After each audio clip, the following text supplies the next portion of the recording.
Scott Hansen here from NFL Red Zone. I hope you're checking out 1 hour of 5 Yard Rush, one of the best podcasts on NFL football in the UK.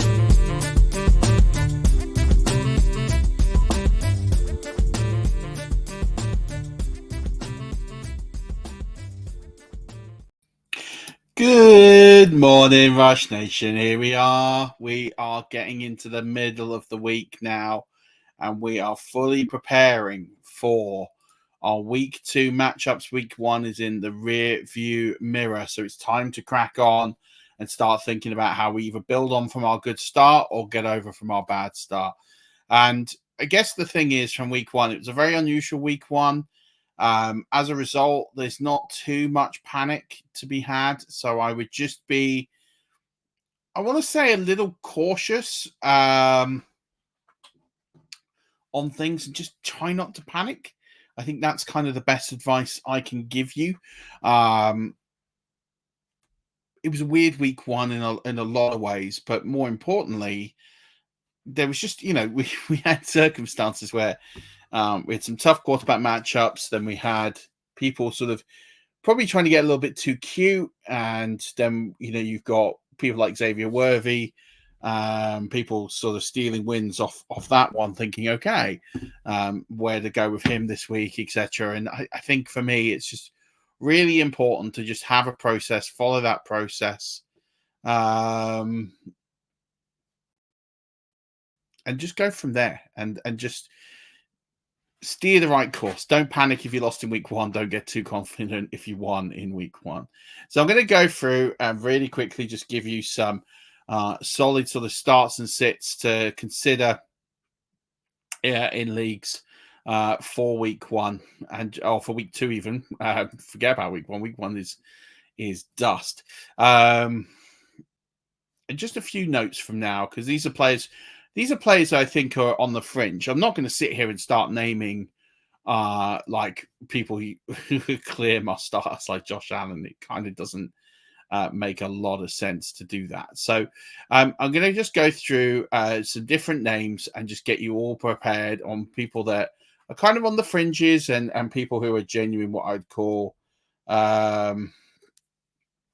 people who, you should be thinking about either starting or sitting in week 1. The first name and the big bone of contention here is J.K. Dobbins. Now, he had a phenomenal week 1. He's at the point where he's rostered in about half of leagues. So he looked great. He's had a lot of injuries, but, he's rushing through 13.5 yards an attempt. Obviously, one of them was a really big 60-yard plus run. Which has to take it in. But given sort of how he got a lot more positive yardage on the majority of his carries versus someone like Gus Edwards who didn't, he for me is someone that I think you've got to be consider starting in your flex if you have him this week, for sure. On the flip side of the coin, I would say Javonte Williams is someone you have to sit. I mean, the Broncos just don't look particularly great on offense at the moment. Is still starting to sort of click. But he split too much time for me with McLaughlin. McLaughlin got all the targets. Williams just got 1 target in week 1. So I just think for me, if you can afford to sit Javonte Williams, you can, because 8 carries, 23 yards, it's just never going to get it done.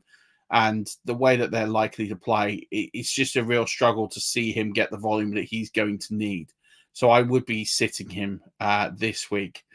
Another player I'd consider starting is Brian Thomas. Brian Thomas, good start to life. I mean, I put him in the flex category.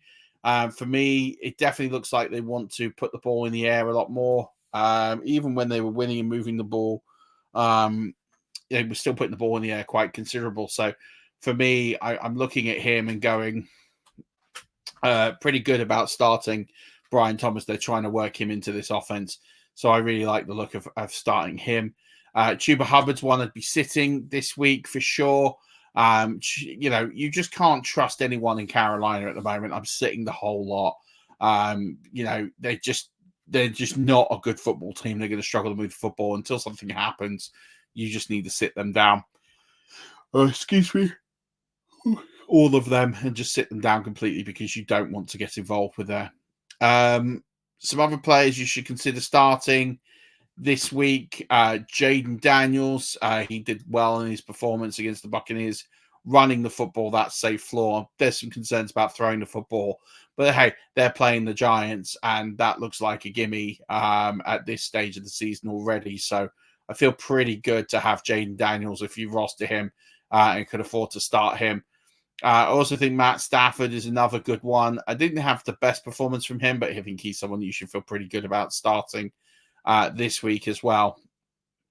Najee Harris, I still think there's some question marks about Jaylen Warren, but having said that, you know, Najee Harris, 77% of the team's rushes in week one. I'd expect that to probably carry over as well. And there is a chance they go back to Russell Wilson if he's fit. And if he does, then that means that there should be more work for Harris. You won't get these designed runs by Fields. But even without, I still think he's a player that you can easily consider starting this week. As is Brian Robinson Jr. He got nearly 90 yards against the Buccaneers, and that's not easy to do. He ran pretty well. Even in a negative game script, he's still got a significant amount of targets. He's still touches. He's still got in the end zone. So, and he gets the Giants this week, who were giving up 6.7 yards a carry. So, for me, I'm easily starting Brian Robinson Jr. This is a good matchup for him. And I like the look of Amari Cooper this week. I definitely think this is one that you can feel confident starting. He's going to have a decent game this week against Jacksonville. There's some decent matchups there for him. And then in that negative game script, that could potentially happen as they're on the road. That should feel pretty good for the ball going out to him. Mark Andrews is one I think a lot of people are wrestling with. I actually think people are overreacting. I think that this week could be a Mark Andrews week against the Raiders. With the Chiefs, I think they tried to do a lot of things to kind of throw them off their game and do things differently. So I think with Mark Andrews, that feels like something that I think will be a really good opportunity to bounce back for him in this one.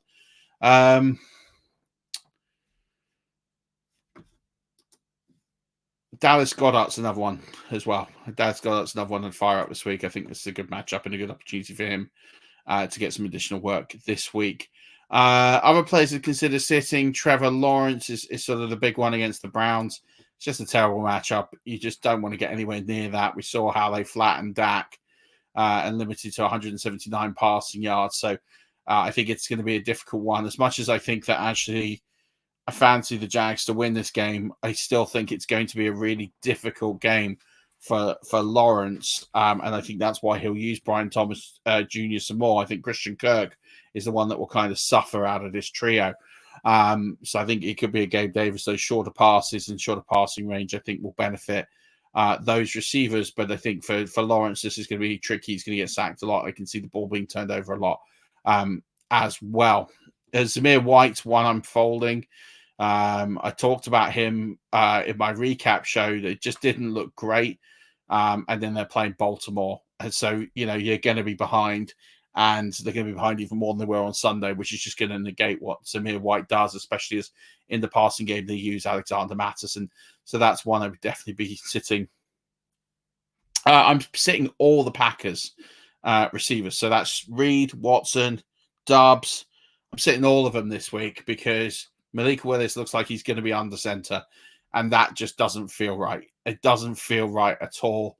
I don't like it. I don't think this is something that I want to invest in unless I'm absolutely desperate. We just don't know what's going to happen. Willis has been with this team, I think, about 3 weeks. And I just don't think this is the time to get cute and think, oh, well, they'll carry on as they were. I mean, I can't remember who Malik Willis lost the job to in Tennessee as a backup.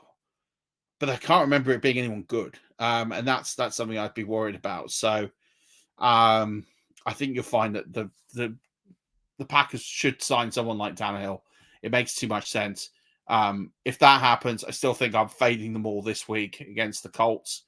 And someone might pop up and give you a a decent score. But I just think I look at that process and I just want out of it, really, is where I'm at.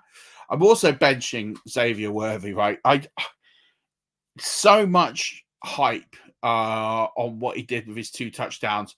One of them was just something should never have happened, as I talked about already. But he only saw a 63% snap share and he only saw 3 targets and 1 carry. None of it's there. None of the usage is there. I just don't think it's going to be there again for Xavier Worthy. And unless he converts 2 touchdowns off 4 touches, it's not going to pay off for you. So don't get cute and feel like you need to start Xavier Worthy based on week 1. Absolutely not. One player who was on my sort of watch list who I think could do quite well is someone I'm actually benching this week, and that is actually Pat Freiermuth. I don't think this is a great week for him against the Broncos. The Broncos really know how to defend against tight ends. And last season, so this is the difference between last season and this season. Last season, they gave up loads of points to tight ends, but this season they look like a much better drilled unit. And they look like they're not going to give you much over the middle. And you can probably beat them in the corners and you can beat them out in the flats, but I think that they contain and wrap up Freiermuth a little bit, especially if they have Justin Fields under center. Now, if Russell Wilson's under center, I might be more inclined to play Freiermuth. But if it is going to be Fields, I'm probably going to stay away from him just this once and think about moving on to a different tight end option this week. Brock Bowers is another one that I would be considering sitting this week as well. I just think as much as he was great with the target share last week, I think this could be a really difficult struggle for them. So I would just sort of stay there. If you're looking for sort of potential sleepers and players who you should potentially start if there's injuries, Justin Fields is obviously the one that screams out. Baker Mayfield's another one, even though it's against the Lions and he didn't have 2 great performances against the Lions. I think this offense is much better. Both of those would be good sleepers for me. I think you might see quite a bit of Bucky Irving this week, so I think he's a decent sort of low-end flex play if you're struggling to find players to start. DeMarcus Robinson becomes a sort of must-add play now with Puka Nacua on the waiver wire. He's someone that I think you've got to play in all formats if you've got the space to. So there's a few sort of sleepers from me that you can certainly consider this week.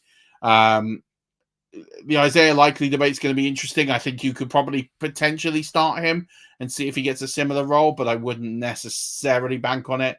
I think that's one I'd probably stay away from this week, but I could see the logic in doing that. If you wanted to take a gamble, he's in that sort of gamble flex range that I could see some value in going for, but yeah, it's one that you've got to be a little bit careful of. But I think that's going to do it for some starts and sits. These are all sort of those marginal calls. If you have some more that you'd like to talk about, please do put them in the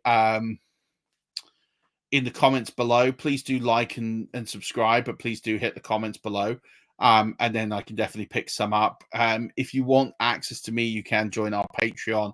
That's patreon.com/5yard rush.